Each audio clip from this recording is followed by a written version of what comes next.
Hello everyone, welcome back. So today's video, we're going to be talking about the controversial stem that you see in front of you today. This is the 1988 gooseneck stem that GT introduced to replace the mallet stem from the previous years. Some people don't know this, but there are two different stems for these type of gooseneck. Contrary to popular belief, the incorrect stem was used in the 1988 GT BMX catalog, and it's simply because the newer design stem at the time of the photographing of the bikes simply wasn't ready.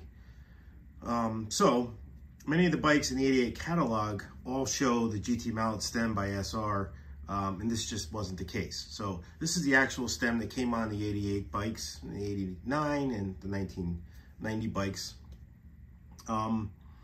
So there's a race version and there's a freestyle version, and they are different. I know it's going to blow your mind. Let's talk about their similarities. Well, the BMX and freestyle stems all use the same casting and quill that goes up through the head tube. That's a 21 millimeter or 826 thousandths for the rest of us. And it's pretty much the similarities in the castings themselves. This top piece or the bottom piece, depending on how you're looking at it, because the bike is upside down, those caps are different. And you'll see that there's a notch in that cap. The racing versions do not have that notch. And we're going to talk about why that is. So, the cap screws for these were also weird. The back ones are M8 metric. They are 25 millimeter long, and the front ones are M8 metric and they're 20 millimeter long. So the reason is because there's more material here, there's more meat for the bolt to go through and less in the front there. All of these Allen cap screws had crush washers underneath the Allen head. So that's another indicator that you have the correct bolts. They're also chamfered, a little bit of a bevel around those edges. So those are the original cap screws. The differences between the race and the freestyle. So the race version did not have a hollow stem bolt. That bolt is also a smaller diameter. It's 7 millimeter and it's solid. So the freestyle version was hollow for the POTS mod, if you will. So you can pass the front brake cable through to your front brake. And the washer that was retaining that bolt is also slightly different between the two, with a different ID for the actual, for the stem bolt to pass through. The caps are all plastic, all the same. Usually the white ones, they fade, they get ugly. Black ones either stay the same.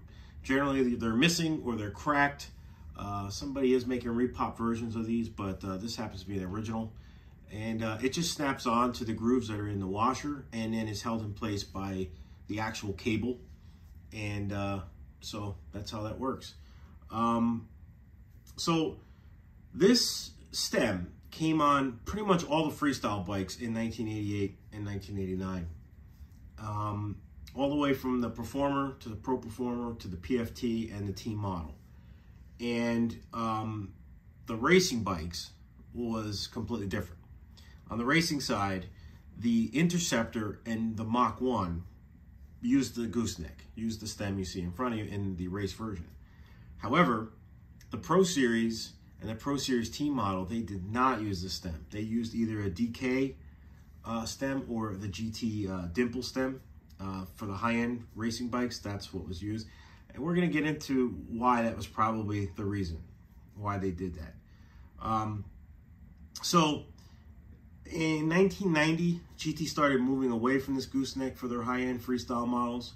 You can find a billet aluminum version with a top load stem on the 1990 Aggressor T model and the 1990 PFT T model. But on the non-T models, the regular models, they continue to use this gooseneck stem. And this stem was controversial because it was basically a weak design. and it's only about 1 inch 700 thousandths wide. So 1 3/4. That's 43 millimeters, and it's 10 millimeter narrower than the previous and iconic GT mallet stem. That's less than 1 3/4 for the gooseneck versus 2 inch for the mallet stem in terms of engagement of this cap against the handlebar. It's 300 thousandths less. So that could cause a problem. And looks are subjective.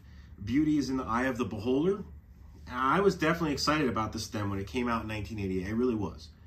It came on my original 88 Pro Freestyle Tour in chrome, and I liked it because it was new, it was something different, it was a change. To me, the mallet stem was old at that point. However, today, my opinion has changed.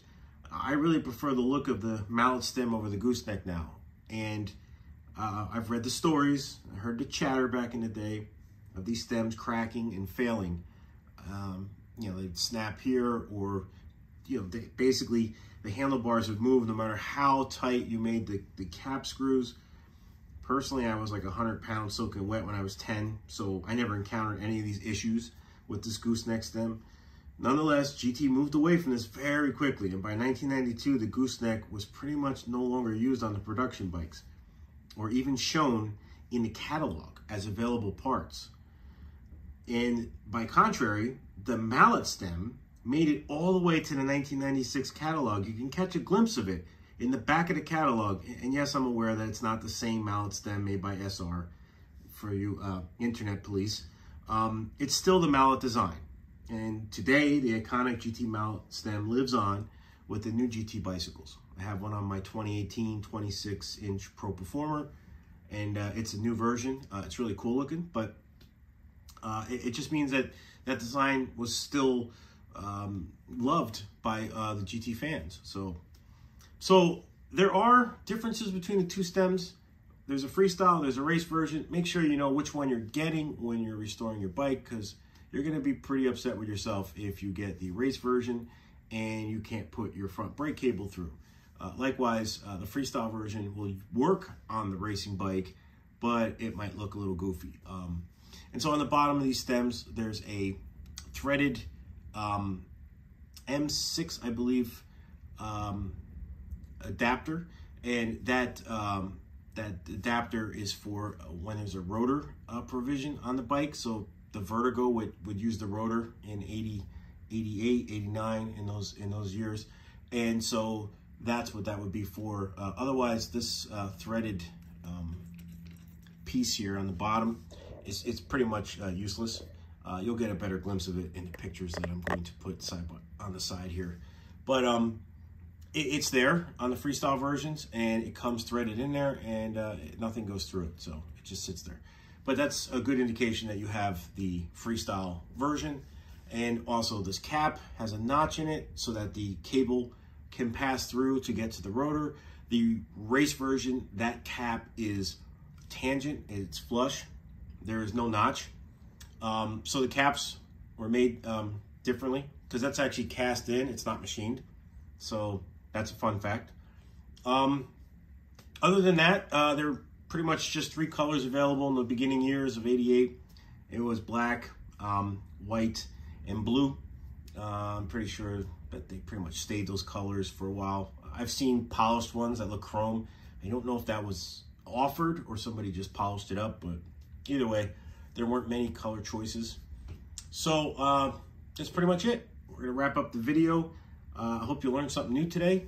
If you did, hit that like button and subscribe. There's plenty more videos coming. If you have comments, or I may have missed something, or you want to point something out, just throw them down there and we'll all get to them. So be safe. We'll see you next video. All right, bye-bye.